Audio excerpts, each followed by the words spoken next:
Money laundering case में शहबाज शरीफ गिरफ्तार। अबूरी जमानत खारिज होने पर नैब टीम ने हिरासत में ले लिया। नैब ऑफिस में तिब्बी मुआयना। लीगी रहनुमा ने अदालत से कहा, नैब को 250 साल लग जाएं लेकिन एक ढेले की करप्शन नहीं मिलेगी। कौमी खजाने का 1 अरब बचाया। मेरे फैसले से भाइयों और बच्चों का नुकसान हुआ। करप्शन की होती तो वापस क्यों आता।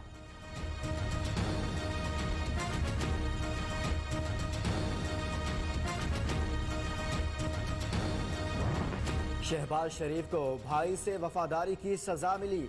नून में से शीन या मीम निकालने वालों की अपनी चीखें निकल गई। शहबाज शरीफ की जाती सोच है कि शायद मफाहमती सियासत बेहतर है।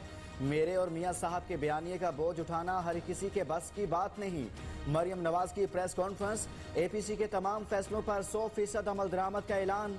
मरियम नवाज का नवाज शरीफ से राब्ता। शहबाज शरीफ की गिरफ्तारी की इत्तला दी।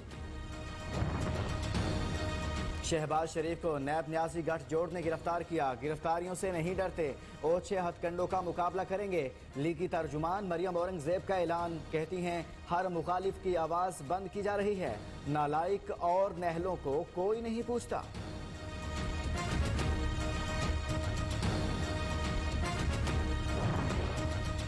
मरियम औरंगजेब गठजोड़ की बात करके अदालत पर इल्जाम लगा रही हैं। ये अदलिया पर हमला है। शहजाद अकबर का जवाब, शहबाज शरीफ की गिरफ्तारी अदालती फैसला है, इसे सियासी ना बनाएं। जिसने मुल्की दौलत नहीं लूटी इसे बेफिक्र होना चाहिए। शिबली फराज की गुफ्तगू। फयाजुल हसन चौहान ने कहा, शहबाज शरीफ की गिरफ्तारी उनके 40 साल के करतूतों का नतीजा है। उनकी जमानत बददियानती के सबूत मिलने पर खारिज हुई। शहबाज शरीफ की गिरफ्तारी पैसे बाहर भेजने वाले दूसरे लोगों के लिए भी पैगाम है। वजीर साइंस फवाद चौधरी का रद्द-ए-अमल। अवाम का पैसा वापस आने तक एहतसाब का अमल जारी रहने का इंदिया।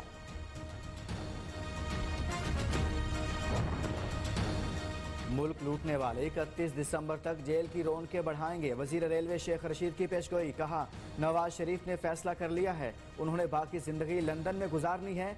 अब वोट को नहीं कोर्ट को इज्जत दें। शेख रशीद ने फिर नवाज शरीफ से अपने 10 सवालों के जवाब मांग लिए।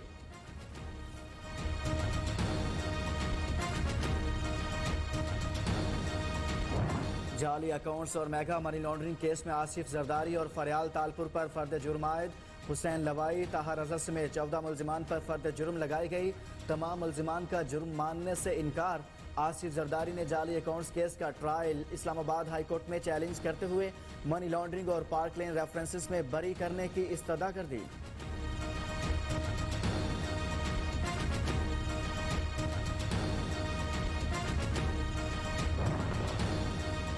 इमरान खान, नैब को सियासी इंतकाम के लिए इस्तेमाल करना बंद करें।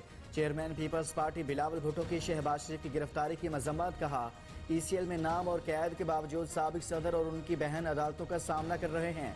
मफरूर डिक्टेटर, मुआमन खसूसी, वज़रा और वज़ीर आज़म की हमशीरा को तलब नहीं किया जाता। क्यों मुल्क में दोहरे कवानीन हैं।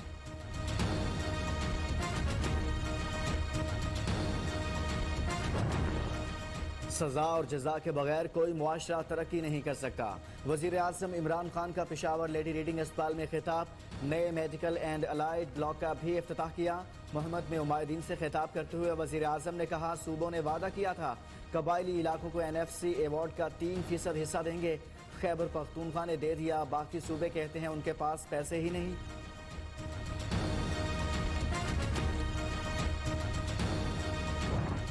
तलाल चौधरी के मामले पर फैक्ट फाइंडिंग कमेटी 1-2 रोज में अपना फैसला सुनाएगी।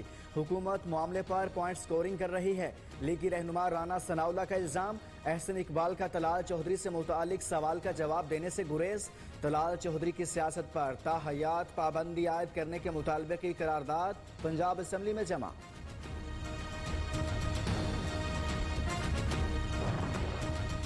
अफगान मुफाहमती कौंसिल के चेयरमैन डॉक्टर अब्दुल्ला की इस्लामाबाद आमद। वजीर खारजा शाह महमूद कुरैशी से मुलाकात की। अमन अमल के लिए पाकिस्तान की मुखलिसाना कोशिशों को सराहा। वजारत खारजा के सब्ज़ार में पौधा भी लगाया। शाह महमूद कुरैशी ने कहा, पाकिस्तान दिहाइयों से मुकीम लाखों अफगान मुहाजिरीन की बावकार वतन वापसी का ख्वाहां है। अफगानिस्तान की तामीर व तरक्की के लिए आलमी बरादरी को आगे आना होगा।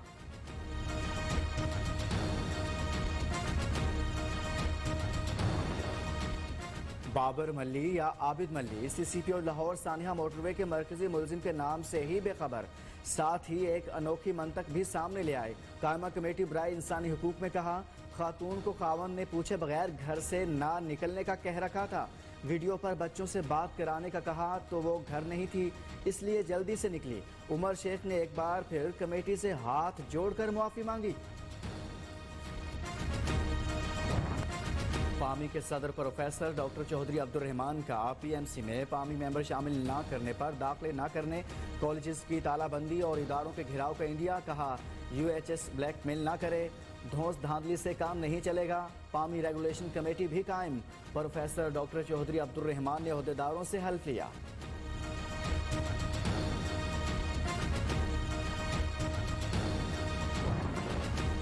सुपर पावर के सदर भी टैक्स चोर निकले। न्यूयॉर्क टाइम्स के मुताबिक सदर ट्रंप ने गुज़िश्ता 10 साल इनकम टैक्स दिया ही नहीं। 2016-17 में सिर्फ $750 टैक्स दिया। टैक्स गोशवारों में कारोबार में खसारा जाहिर करते रहे। डोमेस्टिक कॉन्ट्रैक्ट में खिलाड़ियों की कैटेगरीज का ऐलान। पीसीबी के मुताबिक ए+ कैटेगरी में शामिल 10 खिलाड़ियों को माहाना 1.5 लाख रुपए मिलेंगे। फवाद आलम, फहीम अशरफ, इमरान भट्ट, नोमान अली और दीगर खिलाड़ी शामिल।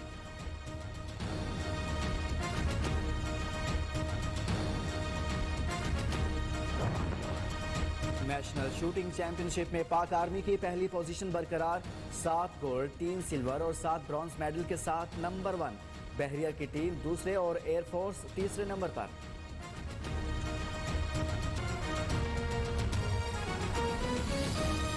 हॉस्पिटल का आर्किटेक्ट था, उससे तो ये बड़ा एक मुश्किल वक्त से गुजरा है, क्योंकि इसमें बड़ी गलतियां हुई शुरू में, और जिस तरह बदकिस्मती से गवर्नमेंट हॉस्पिटल्स में होती हैं, तो ये बड़ा एक मुश्किल प्रोसेस से यहाँ पहुंचा। और आज जब मैं हॉस्पिटल में एंटर हुआ तो मुझे बड़ी खुशी हुई कि एक ऐसा एक गवर्नमेंट हॉस्पिटल की इस तरह की स्टैंडर्ड, इस तरह की फैसिलिटीज़, इस तरह की सफाई, ये मैं एक्सपेक्ट करता हूँ कि इंशाल्लाह आप एक रोल मॉडल बनेंगे बाकी भी सारे गवर्नमेंट हॉस्पिटल्स के लिए।